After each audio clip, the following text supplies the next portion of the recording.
دنیا کے آخری کناروں تک جماعتوں نے پہنچ کر اذانیں دی ہیں، نمازیں پڑھی۔ ناروے کے اوپر ہے north pole end of the world, جہاں آگے آبادی ختم ہے، پانی ہے۔ تو ہم گئے ناروے پچھلے سال، تو اس سے پچھلے سال، تو میں نے وہاں کے ساتھیوں سے کہا بھائی میں نے وہاں جانا ہے۔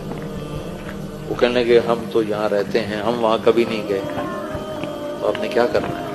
میں نے کہا ادھر جا کے اذان دینی ہے، نماز پڑھنی ہے، دعوت دینی ہے۔ اللہ کے نبی کی بات ہے کہ دنیا کے آخری کنارے تک اللہ میری بات پہنچائے گا۔ بس یہ شوق ہے کہ مجھ سے پہلے بھی لوگ پہنچے ہوں گے، پر میں بھی ان میں شامل ہونا چاہتا ہوں کہ میں کہوں کہ یا رسول اللہ میری ملاقات ہو، کہوں یا رسول اللہ میں نے آپ کا نام اس آخری کنارے پر بھی لیا تھا۔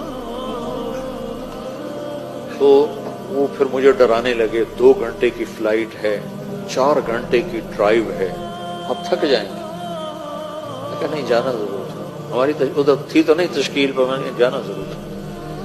تو خیر 2-4 ساتھی وہاں کے لیے کچھ اپنے وہاں سے ہم 2 گھنٹے کا سفر کر کے پہنچے۔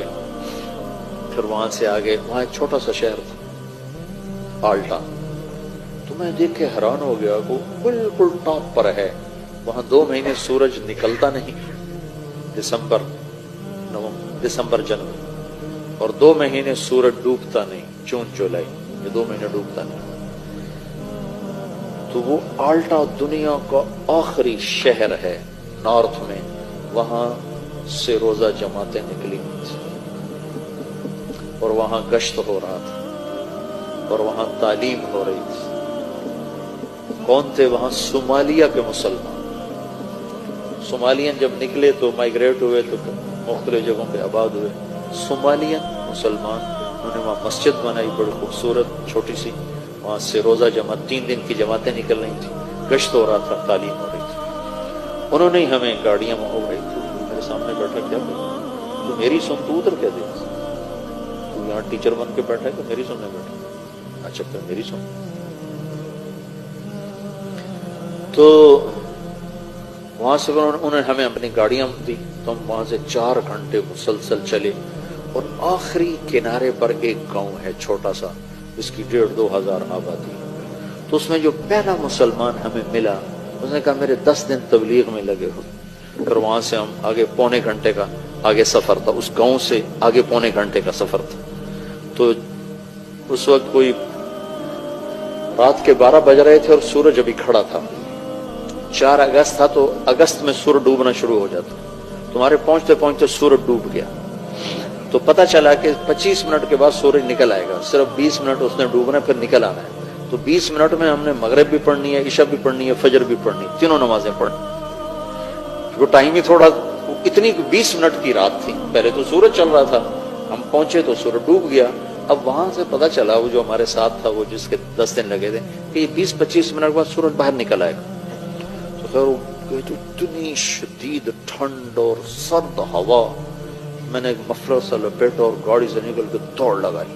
وہ سمندر کے کنارے اوپر بڑی ہیبت ناک چٹان، 2 جگہ دیکھ کر میں مبہوت ہوا زندگی میں، ایک ہمالیہ پہاڑ کو دیکھ کر، اور ایک وہ آخری کنارہ دیکھ کر۔ ساری دنیا پھری پر ہیبت جو طاری ہوئی 2 جگہ۔ جا رہے تھے ہم کھٹمنڈو سے ڈھاکہ، تو کیپٹن نے اعلان کیا کہ آج سب آپ لوگ بڑے خوش قسمت ہیں، ہمالیہ پہاڑ پورے سال میں صرف 10 دن کے لیے چوٹی ننگی کرتا ہے، سارا سال یہ بادلوں سے ڈھکا رہتا ہے، 10 دن اکٹھے نہیں ہوتے، کبھی 1 دن، کبھی مہینے کے بعد 1 دن، کبھی 2 مہینے کے بعد 1 دن، ایسے۔ تو کہ وہ سال میں صرف 10 دن کے لیے ننگا ہوتا ہے۔ آج ہمالیہ پہاڑ سے بادل کوئی نہیں، آپ دیکھ سکتے ہیں۔ آپ یقین ہونا، میں ادھر بیٹھا تھا، اعلان سن کے ادھر گیا دوسری کھڑکی تو دیکھ کر میں ایسے ہوں، ایسی ہیبت میرے اوپر طاری والجبال اوتادا، اور ہم نے پہاڑوں کو کیل بنا کے گاڑ دیا۔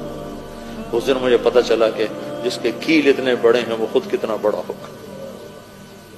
اور ایک وہ آخری کنارہ دیکھ کر میرے اوپر ہیبت طاری ہوتی، میں نے آسان دی زور سے، ہوا سرد، پھر ایک چھوٹا سا وہاں انہوں نے ہال بنایا تھا گرم، جس میں وہ ٹورسٹ آ کے بیٹھ جاتے تھے، وہاں آ کر جلدی سے چادریں بچھائیں اور پہلے مغرب کی نماز پڑھی۔ نماز پڑھ کے سنتیں نہیں پڑھی کہ ڈر لگ رہا تھا کہ سورج نہ نکلا. پھر ساتھ ہی عشاء کی نماز پڑھی. عشاء کی نماز پڑھنے کے ساتھ ہی پھر فجر کی اذان تھی اور 2 سنتیں پڑھ کر پھر فجر کی نماز پڑھی. پھر میں نے بیان کیا، میں نے کہا اللہ سارے کام پورے ہو گئے، تیرے نبی کا پیغام ان ہواؤں نے سن لیا، لوگوں کو تو ہم سنا نہیں سکتے. ان